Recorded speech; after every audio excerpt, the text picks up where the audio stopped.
السلام عليكم ورحمة الله وبركاته. مرحبا بكم في فيديو جديد على قناتي داليس حنان أسكال.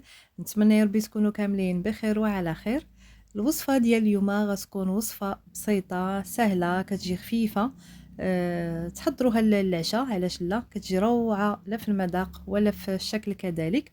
ان شاء الله غنوجدوا مع بعضياتنا طورتية البطاطس في المول العجيب.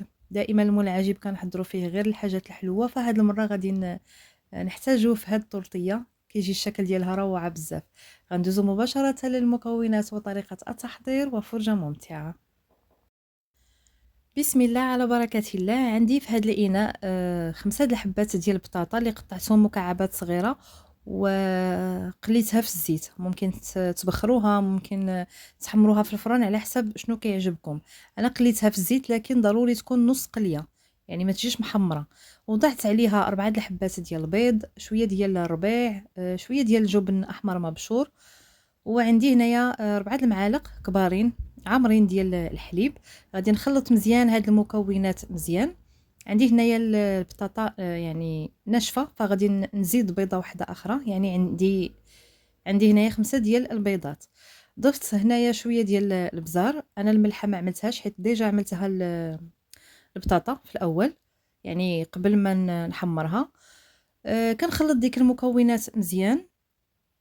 من بعد هنايا خديت المول العجيب اللي ضروري خاصكم تغلفوه بابي كويسون باش ما كتلصقش لكم الطورطيه من بعد ما كطيب. كنفرغ ديك بطاطا، كنحاول نضغط عليها مزيان باش كتاخد داك الشكل ديال المول. كندخلها الفران حتى كتحمر بهذا الشكل هذا. كنقلبها في شي طبسيل اولا في شي صينيه ديال الفران، وكيف ما كتشوفوا داك الوسط كيبقى باقي ابيض، فكنعاودوا ندخلوها الفران باش تزيد تحمر شويه. هنايا غادي ندوزو باش نوجدو الحشوه. عندي في هاد المقله وضعت شويه ديال زيت المائده، شويه ديال الثومه، واحد ضريس كبير اولا 2 ضروس صغارين. وضعت عليهم واحد البصله صغيره مقطعه رقيق، شويه ديال الملحه، شويه ديال البزار. غنبقى نحرك في هاد البصله حتى الدبل ويتبدل اللون ديالها شي شويه. من بعد غادي نضيف واحد العلبه صغيره ديال شامبينيون، وإلا كان الطري يكون افضل.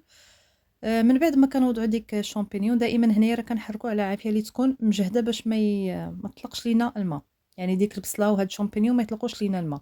من بعد ما كيتحمر داك الشامبينيون، من بعد يعني ملي كنحسوا به يعني بدا كيطرطق، تما كنعرفوا باللي راه طاب. كيف ما شفتوا وضعت هنايا واحد الكميه ديال الدجاج اللي قطعته شرائط طويله. كنبقى نحركو مزيان حتى كيطيب. من بعد كنضيف 2 معالق ما يكونوش عامرين بزاف ديال الطحين. كنبقى نحرك فيه حتى كنحس به كيتحمر. عاد غادي نضيف هنايا واحد الكاس كبير ديال الحليب، تقريبا ما يعادل 250 مليلتر ديال الحليب، حليب عادي. كنبقى نحرك فيه حتى كتعقد لي هاد الحشوه. هنايا ممكن تعوضوا هاد الحليب والدقيق، ممكن تعوضوه بالكريمه، لكن حتى بالحليب والدقيق كيجي المذاق مزيون. هنايا وضعت واحد المعلقه ديال الجبن، اي جبن متوفر. من بعد ما كنضيفو كنحركو كلشي، وها هي الحشوه ديالنا راها واجده.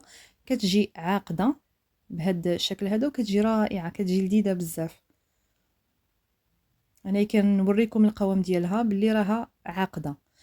من بعد هنايا ملي كتوجد عندي مباشره كنخويها في ديك الحفره بهذا الشكل هذا. وكيف ما كتشوفوا راه ديك الوسط راه تحمر شويه، يعني من بعد راه رجعتها للفران تحمرات شويه. مباشره من بعد ما كتوجد الحشوه كنفرغها في ديك الوسط وكنزينها بالشكل اللي بغيت. انا هنايا خديت جبن محكوك ودورت عليه بهذا الشكل هذا، وشويه ديال الربيع من الفوق، وكتقدموها بالصحه والراحه.